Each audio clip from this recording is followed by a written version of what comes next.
결혼하자마자 10월드 탈출해버렸습니다. 과연 이게 제가 인정머리가 없고 이해심이 없는 건지, 어떤 환경에서 자라야 그딴 생각을 갖는 건지 싶네요. 결혼하면 한 가족이 된다고 입에 개거품을 물면서 지 가족인 신우만 가족이고 친정은 남이 되는 겁니까? 다시 생각해봐도 정말 화가 나네요. 저는 올해로 30대 초반의 여자입니다. 아버지는 사업을 하고 있었고 저는 어린 시절에 부족함 없이 잘 살았습니다. 그런데 IMF가 시작되면서 잘 나가던 아버지 사업이 망해버리게 되었고 집은 빚더미에 앉게 되었습니다. 아버지는 백방으로 빚을 갚기 위해 이 일, 저 일 다 하시면서 돈을 벌러 다니셨지만 도무지 그 상황을 타개할 좋은 방법이 보이지 않았습니다. 온 가족이 단칸방 이사 다니면서 전업주부였던 어머니도 시장에 나가 일을 할 정도로 열심히 노력했지만 도무지 방법이 없었습니다. 아버지의 사업이 잘 될 때는 친척들 친가회가 할 것 없이 다 아버지한테 어떻게 콩고물 좀 뜯어내려고 친하게 지내고는 했는데 막상 아버지가 꼬꾸라져 버리니 친척들은 언제 그랬냐는 듯 등 돌려 외면하더군요. 어머니 어릴 적 친구분이 예전에 미국에 건너가 이민 생활을 시작했는데 거기서 돈이나 벌어보지 않겠냐며 어머니를 초대했고 어머니는 어차피 미국에 가게 된 거 제 교육이라도 미국에서 시키고 싶다며 저를 데리고 미국으로 떠나셨지요. 아버진 혼자 한국에 남아서 생활하시며 빚을 조금씩 갚아나가기로 했고요. 그렇게 저희 가족은 거의 10년을 넘게 이산가족 신세가 되어 살았습니다. 그래도 어떻게 잘 풀리게 되어 저는 미국에서 대학교를 졸업하게 되었고 어느덧 한국에 남아있던 빚도 다 정리가 되었습니다. 그렇게 저랑 어머니는 다시 한국으로 금이환영까지는 아니지만 다시 돌아오게 되었습니다. 이름만 들어도 알아주는 명문대 학력은 아니지만 그래도 배운 게 있다고 다행스럽게 취직도 금방 할 수 있었습니다. 그렇게 회사 생활하면서 한 사람을 알게 되었는데 그게 결혼까지 했던 남편이었습니다. 제가 한국에 돌아오게 되면서 사실 인맥이라고 할 만한 게 거의 없었습니다.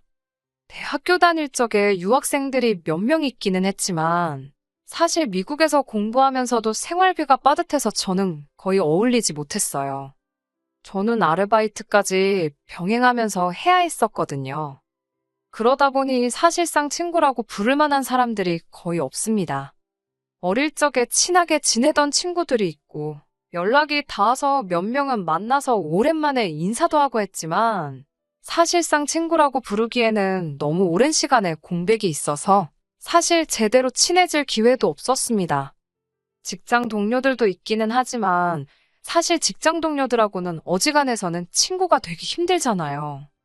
사회생활을 하다 알게 된 지인이라고 하는 게 더 가깝지. 마음에 있는 이야기 터놓고 할 만한 사람 하나 없었습니다.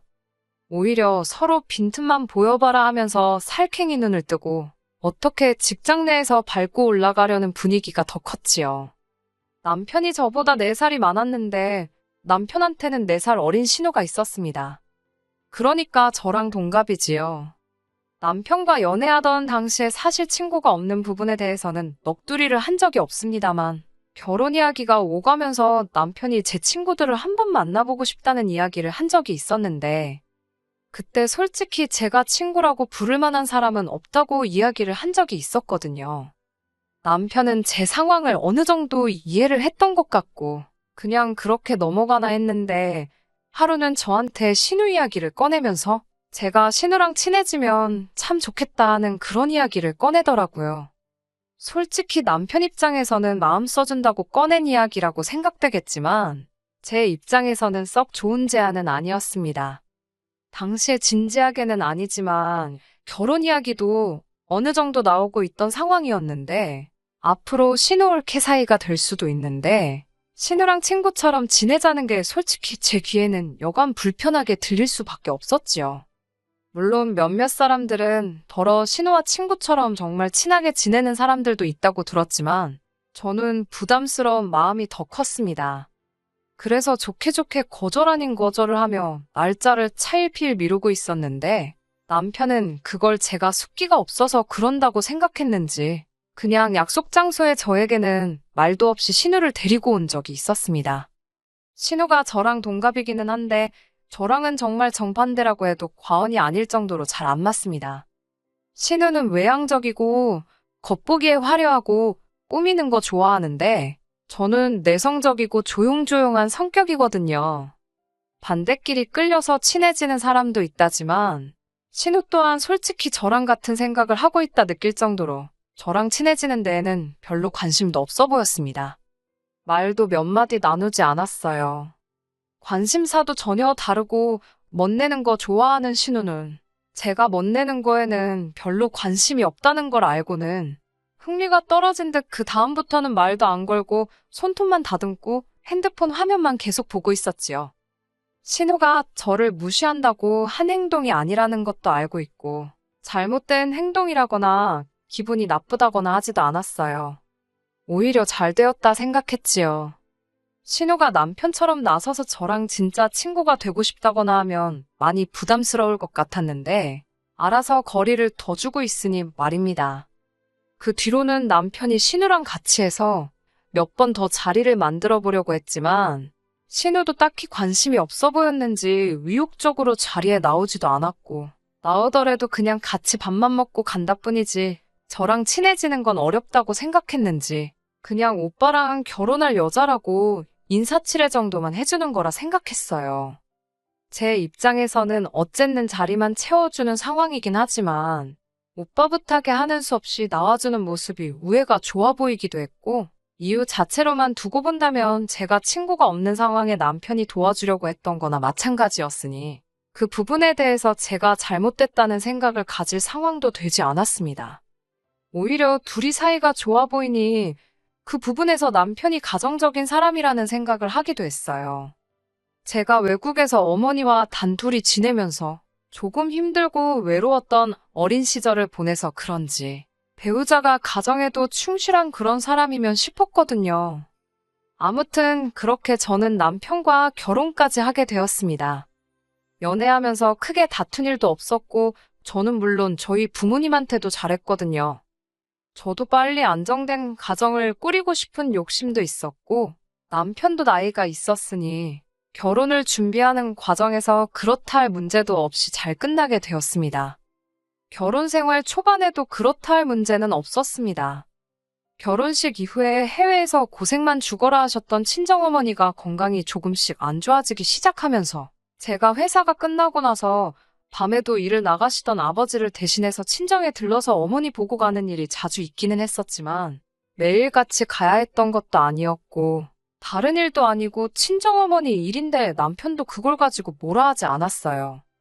그런데 하루는 출근해 있는데 점심때쯤에 남편이 밥솥에 밥이 왜 없냐는 연락을 받게 되었습니다. 서로 일터에서는 일한다고 정신 팔려서 연락 같은 거 거의 하는 사람도 아닌데 난데없이 회사에 있을 시간에 밥 타령을 하고 있으니 무슨 일인가 싶었지요. 어디 몸이라도 안 좋아서 일찍 퇴근했나 싶었는데 집에 왔느냐고 물어보니 따로 대답이 없더라고요. 남편은 회사가 야근이 잦고 늦게 끝나는 일이 많고 저 같은 경우에는 제 시간에 퇴근하기는 했지만 어머니 간병해주느라 친정에 들렀다 오기 때문에 그때쯤에는 집에서 둘이 거의 식사를 하지 않았어요. 집에서 식사를 한다고 해도 그냥 즉석밥에 반찬 정도 꺼내 먹는다였지 밥을 솔직히 미리 해놓을 이유도 없었습니다. 밥솥에 밥이 오래돼봐야 마르기나 하고 누린내가 나서 버리기만 하지 솔직히 낭비나 마찬가지였으니까요. 이유가 뭔가 싶었습니다만 대답이 없길래 난데없이 점심밥 타령을 하는가 싶었습니다. 그날은 퇴근을 하고 친정아버지가 일찍 들어오시게 되면서 어머니 보러 갈 필요가 없어 마침 그냥 퇴근을 하게 되었지요. 그런데 집에 도착하니 부엌이 난장판이 되어 있더라고요. 라면을 끓여 먹은 게 그대로 어질러져 있고 설거지는 물론이고 물에 담궈져 있지도 않았어요. 소파도 난장판이 되어 있었고요. 그때까지만 해도 남편이 점심시간에 집에 들러서 밥을 먹고 간 건가 했지요. 그러면 앞솥에 밥이 왜 없냐고 물어봤던 게 설명이 되기도 했고 말입니다. 먹으면 먹고 가는 거지 집을 이렇게 난장판으로 만들고 갈 일인가 싶었고 일하느라 지치긴 했지만 그 정도 집안일 못할 것도 아니라서 사부작 하나씩 정리를 했습니다. 남편은 평소처럼 밤 9시가 돼서 퇴근을 해서 집에 오더라고요. 그러더니 남편은 다짜고짜 앞으로는 밥솥에 밥이 비게 하지 말라고 말을 하더라고요. 회사가 집에서 1시간이 넘는 거리인데 앞으로 집에 와서 점심을 먹을 것도 아니고 앞으로 야근 없이 저녁에 일찍 퇴근할 것도 아닌데 밥솥에 밥이 왜 필요하냐고 물었지요. 그랬더니 남편이 저한테는 상의도 없이 혼자 결정해서는 통보하듯이 말을 하더라고요. 앞으로 신우가 점심때는 우리 집에 머물기로 했다는 겁니다. 난데없는 폭탄 선언에 그게 무슨 말이냐 물으니 신우가 직장을 구했는데 저녁에서 아침까지 일하는 직업이랍니다. 그리고 그 직장이 저희 집에서 아주 가깝다더라고요. 본가에서 신우가 직장까지 오며 가며 하면 시간 낭비도 심하니 저희 집에서 지내게 해줬다는 거예요. 신우 상황은 알겠는데 그걸 왜 나한테 한마디도 상의 없이 결정하냐 했더니 가족 일인데다가 사정이 딱한데 그걸 제 허락까지 받아야 하는 일이냐고 되묻더군요. 저는 외동이라서 우애라는 걸 모른다고 이 정도는 오빠로서 당연히 해줄 수 있는 일이랍니다. 오빠로서 해줄 수 있는 일인 건 알겠는데 내 의사는 중요하지 않느냐 물으니 자기 결정이 곧 제 결정이나 마찬가지 아니겠냐 하더군요. 부부는 일심동체라는 말도 못 들어봤냐며 오히려 큰 소리를 떵떵 치는데 어이가 없더라고요. 그러면서 저에게 말하기를 어차피 우리 출근하고 나면 빈집이 아니겠냐 하는 겁니다. 사람이 있는데 지내는 것도 아니고 집에 아무도 없는 시간에 신우가 지친 몸 이끌고 퇴근해서 푹 쉬다가 출근 전에 밥 한 끼 먹고 우리 퇴근하기 전에 신우는 다시 일하러 나가는 건데 마주칠 일도 없는데 문제될 게 있느냐고 하더군요. 자기가 신우가 이 집에서 더 편하게 지내자고 방 한 개를 따로 내주자는 것도 아니고 신우도 방 한 칸 차지해서 이 집이 내 집인 것 마냥 지내겠다는 것도 아닌데 그 정도도 이해를 못 해주느냐며 저한테 실망했다고? 아주 입에서 거품을 줄줄 흘리면서 신우 편을 드는 겁니다. 암만 신우가 집에 아무도 없는 시간에 머문다고 해도 제 물건도 있고 귀중품도 있고 한데 집안에 자유롭게 들락날락 하는 건 상상조차 가지 않고 거부감부터 들더라고요. 그러다가 문득 제가 퇴근하고 돌아왔을 때 갑자기 집이 어질러져 있고 라면 먹은 거 치워놓지도 않고 간 게 생각나서 혹시 그러면 오늘부터 신우가 머물게 된 거냐고 물었더니 그렇답니다. 그러니까 낮에 저에게 전화해서 밥솥에 왜 밥이 없냐고 물은 게 궁금해서 물어본 게 아니라 저한테 싫은 소리를 한 거였지요.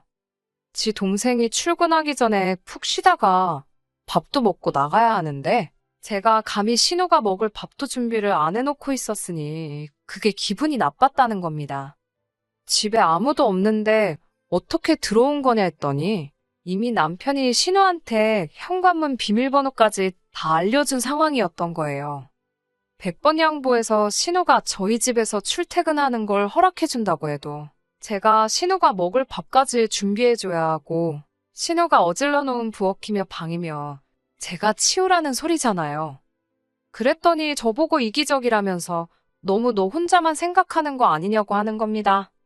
다른 사람도 아니고 자기 동생이 이제 가족이 된 신우가 지친 몸 이끌고 쉬다 간 흔적인데 제가 좋은 마음으로 치워줄 수 있냐고 하는데 그 시간이면 저도 일하고 퇴근한 시간인데 저는 뭐 띵가띵가 놀다가 퇴근한다고 생각하는 건지 원. 도대체 신우가 무슨 일을 하길래 그것도 20대 후반의 여자가 강남 근처에서 저녁에 출근해서 아침이 밝아 남들 출근할 시간에 퇴근을 하는지는 모르겠지만 얼마나 힘든 일을 하길래 내가 신우가 퍼질러져 있던 뒷자리까지 치워놓고 살아야 되냐고 했어요. 그럴 생각은 추호도 없다고 했습니다. 그리고 만에 하나 신우 밥을 당신이 챙겨주고 신우가 어질러 놓은 뒷정리도 당신이 해준다고 해도 나는 신우가 나 없는 시간에 우리 집에 머무는 거 원치 않는다고 했습니다. 집이 비어있는 시간에는 비어있게 그냥 두라고. 신우가 우리 집에 머물면서 월세로 한 달에 억만금을 준다고 해도 아닌 건 아닌 거라고 딱 잘라서 거절을 했지요.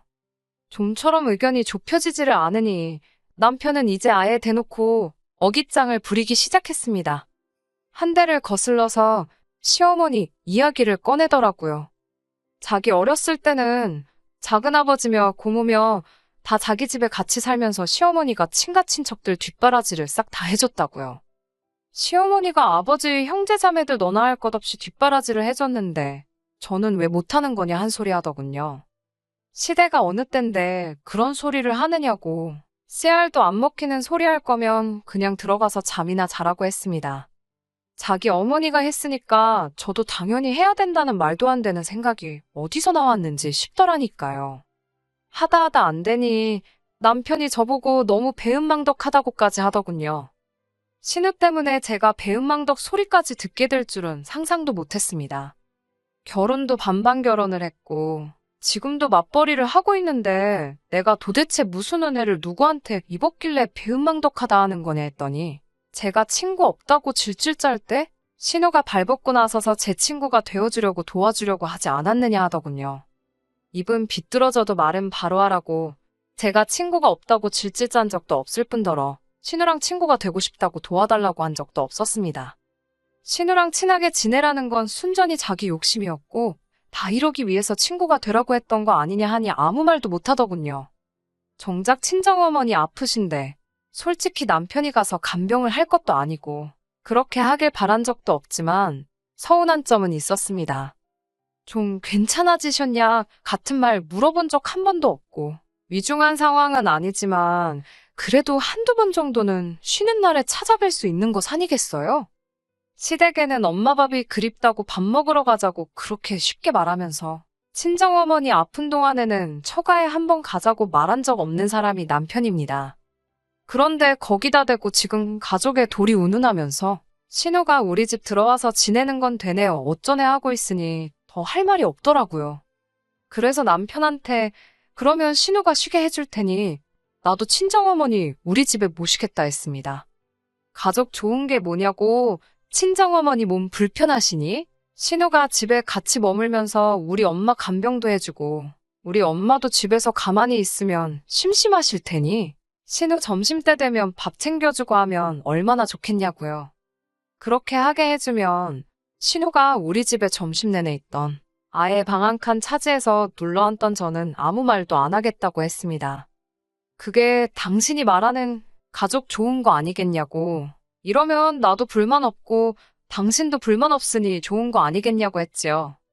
그러니 저한테 네가 할 일을 왜 신우한테 시키려 하느냐 하면서 그렇게는 못하겠다 하는 겁니다. 애초에 신우 집에 들어오게 한다고 할 때부터 알아봤어요. 남편은 저랑 상의할 생각 없었고 일방적으로 통보를 했을 때부터 신우랑은 이미 같이 지내는 것 말고는 다른 걸 생각조차 해본 적 없다는 걸요.